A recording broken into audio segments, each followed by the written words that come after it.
پوری میری مائیں میری بہنیں جو غیرت والے لوگ ہیں وہ کروڑوں میں تجھے لعنت بھیجتے ہیں، اور تو جا کر کے صحابہ کو کہتے ہیں کہ بدر میں جا کر کے اللہ آپ کا بھلا کرے، بدر میں 313 نکلے تھے۔ ارے بدر کا پس منظر تجھے معلوم ہے؟ بدر میں 300، باقی صحابہ ڈر گئے، میرا رب تجھے ہدایت دے دے یا تیری زبان کو خشک کر دے۔ تو صحابہ کو بزدل کہتے ہیں، تو کہتے صحابہ ڈر گئے تھے۔ کس نے لکھا؟ میرے پاس وقت نہیں ہے، کوئی آ جائے میرے ساتھ بٹھاؤ، اگر ہے کوئی ماں کا لال۔ ہم پاپڑے بیچنے والے نہیں ہیں، میں تمہارے یونیورسٹیوں میں پڑھ چکا ہوں، میں یونیورسٹیوں کو دیکھ چکا ہوں، یہ ABCD کی یہ ان الفاظ کو چھوڑو، ہمارے ساتھ گفتگو کرو۔ ہمارے سینے اس سے بھرے ہوئے ہیں، اللہ کے فضل و کرم سے ہمارا سینہ اس سے بھرا ہوا ہے۔ یہ 600 صفحات کی کتاب یہ صرف میرے سینے میں نہیں ہے، اس جیسے ہزاروں احادیث بھی میرے سینے میں ہیں۔ ہم انگریز کے بچے نہیں ہیں، ہم مسلمانوں کے بچے ہیں۔ جو ہم سے بن پائے گا والسلطان المسلم، مسلمان بادشاہ اور مسلمان، میرے نبی نے فرمایا المسلم من سلم المسلمون من لسانہ و یدہ، سب سے بڑا مسلمان وہ ہے اس کی زبان سے، اس کی ہاتھ کی اذیتوں سے، تکلیف سے مسلمان محفوظ رہے۔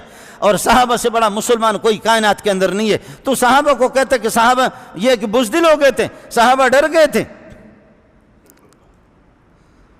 مال غنیمت جمع کرے، کہتے لوٹ مار پہ شروع ہو گئے۔ لوٹ مار کہاں پہ استعمال ہوتا ہے؟ میرے نبی نے فرمایا کہ سابقہ امتوں کے لیے غنیمت وہ نہیں کھاتے تھے، غنیمت کو جمع کرتے تھے، کافروں سے جو غنیمت لیتے تھے مال، اس کو رکھتے تھے زمین پر، اور پھر دعا کرتے تھے آسمان سے ایک آگ آتی تھی، اور وہ آگ کافروں کے اس مال کو جلا کر کے راکھ بنا دیتی تھی۔ لیکن فرمایا کہ اب نہیں ہے، قرآن میں خود 4 پارے میں موجود ہے، حتیٰ یأتینا بقربان تاکلہ النار، ایسے نظر و نیاز جس کو آگ کھائے۔ پہلے مال غنیمت کو آگ آسمان سے آتی تھی، کھا جاتی تھی، لیکن فرمایا وَأُحِلَّتْ لِيَ الْغَنَائِمُ، میری امت کے لیے غنیمتیں حلال ہو گئی۔ غنیمت حلال ہے، کافر کا مال حلال ہے۔ اور اس پہ کافر کے مال کو صحابی جمع کر رہا ہے، کہتے لوٹ مار پہ لگ۔ اس انداز میں صحابہ کو کہتے کہ لوٹ مار، کیا اسلامی شاعر کے ساتھ تم جو لڑنا چاہ رہے ہو؟ اس طریقہ پر نہیں ہوگا۔ آپ کے توسط سے میں نے، آپ کو یاد ہوگا کہ جس نے کہا کہ شوکت خانم اسپتال قائم کیا، مریضوں کا علاج مفت میں، غریبوں کا علاج مفت میں، ہم نے کہا یہ غریب پرور ہوگا، یہ غریبوں کے ہاتھ تھامنے والا ہوگا، یہ مسکینوں کا ہاتھ تھامنے والا ہوگا۔ اس نے غریبوں کے منہ سے لقمہ چھینا، پاکستان کو لے جا کر کے صفر پہ کھڑا کر دیا۔ میں اپنے ان غیرت مند ایجنسیوں سے میری اپیل ہوگی کہ اس قسم کے بدماشوں کو تم لوگ چھوڑتے کیوں ہو؟ اس غیرت مند فوج سے بھی میری اپیل ہے کہ کیا تم میں کوئی خدا کا بندہ ہے یا نہیں ہے؟ تم کس کے گھر پہ پیدا ہو گئے ہو؟ مسلمانوں پہ گھروں پہ پیدا ہو گئے ہو؟ تمہیں صحابہ کی زندگی سے کیا واسطہ؟ اپنی شکل تو دیکھو، انگریز کا بچہ۔ اس طرح صحابہ پر تنقید کرنا، اور حرام خور بزدل ہوتا ہے۔ نبی خوبصورت ہوتا ہے، نبی غیرت مند ہوتا ہے، نبی سخی ہوتا ہے۔ نبی میں 3 چیزیں ہوتی ہیں، صحابی میں یہ 3 بنیادی چیزیں ہوتی ہیں۔ صحابی سخی ہوتا ہے، صحابی غیرت مند ہوتا ہے، بہادر ہوتا ہے، شجاع ہوتا ہے، صحابی بڑا دلیر ہوتا ہے، سخی بھی ہوتا ہے۔ حضرت مقداد بن الاسود نے کہا یا رسول اللہ، واہ واہ، تیرا اشارہ ہو، صرف اشارہ ہو، دائیں طرف سے ہمیں پاؤ گے، بائیں طرف سے ہمیں پاؤ گے، آگے بھی ہم ہوں گے، پیچھے بھی ہم ہوں گے، خشکی میں بھی لڑیں گے اور خشکی میں بھی لڑیں گے، دریاؤں کے اندر ہمیں اجازت دے دو، دریاؤں میں اللہ کی قسم لڑیں گے۔ آپ سے پہلے آپ نے فرمایا ہم بنی اسرائیل کی طرح نہیں ہیں، اذهب انت وربك فقاتلا انا هاهنا قاعدون۔ والی مدینہ ریاست تو بنا ہوا، والی مدینہ ریاست چرسی نہیں گزرا ہے، مدینہ ریاست کا والی وہ بھنگی نہیں ہے، اس کو کلمہ آتا ہے، ان کے کلمہ بھی نہیں درست، کلمہ بھی ان کا درست نہیں ہے۔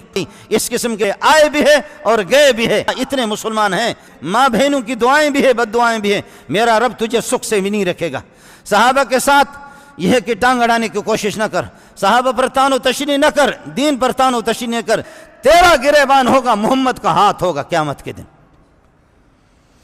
تم لوگوں کو، تمہیں شرم آنی چاہیے۔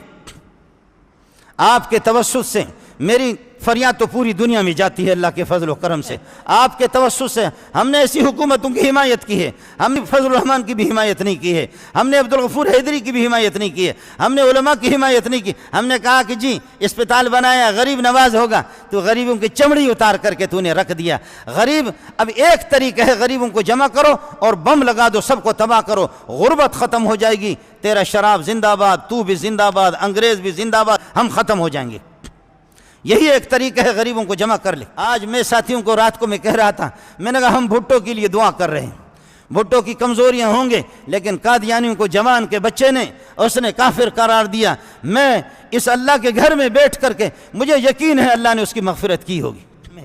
آپ کے توسط سے وزیر اعظم سے میری اپیل ہوگی وزیر اعظم سے، اور فٹ بال چودھری سے میری اپیل ہوگی، شراب کی بوتل تھام لو، پیتے رہو، حرام کھاتے رہو، لیکن شاعر اسلام کے اندر جو ہے نا ہاتھ نہ ڈالو۔ شاعر اسلام میں اس طرح توہین صحابہ کی نہ کرو۔ تو اپنے نسل کو سنبھالے، کوئی کہتا میں تیری بیٹی ہوں، تو کہتا کہ نہیں میری بیٹی نہیں ہے، کوئی ادھر سے نکلتا کہتا میں تیرا ناجائز بیٹا ہوں، تو کہتا کہ میرا بیٹا نہیں۔ ارے تو پہلے اپنے ابا کو معلوم کر لے، اپنی اولاد کو معلوم کر لے، پھر صحابہ میں ہاتھ ڈال۔ پوری دنیا کو تیری بے غیرتی کا پتہ ہے کہ تو کتنا بے غیرت آدمی ہے۔ اس لیے میں اگر اس کو آپ کوئی عدالت میں چیلنج کرے گا تو ہم بھی کہیں گے، اگر صحابہ کو گالی دینے کو اگر عدالت میں کوئی چیلنج نہیں کر سکتا تو ہم بھی اس طریقہ پر تم کو للکاریں گے، تمہاری تعریف نہیں کریں گے۔ آپ کے توسط سے ہمارے وزراء جو ہے نا قابل مذمت ہے، نبی کے صحابہ کے شان میں اس قسم کی گستاخی نہ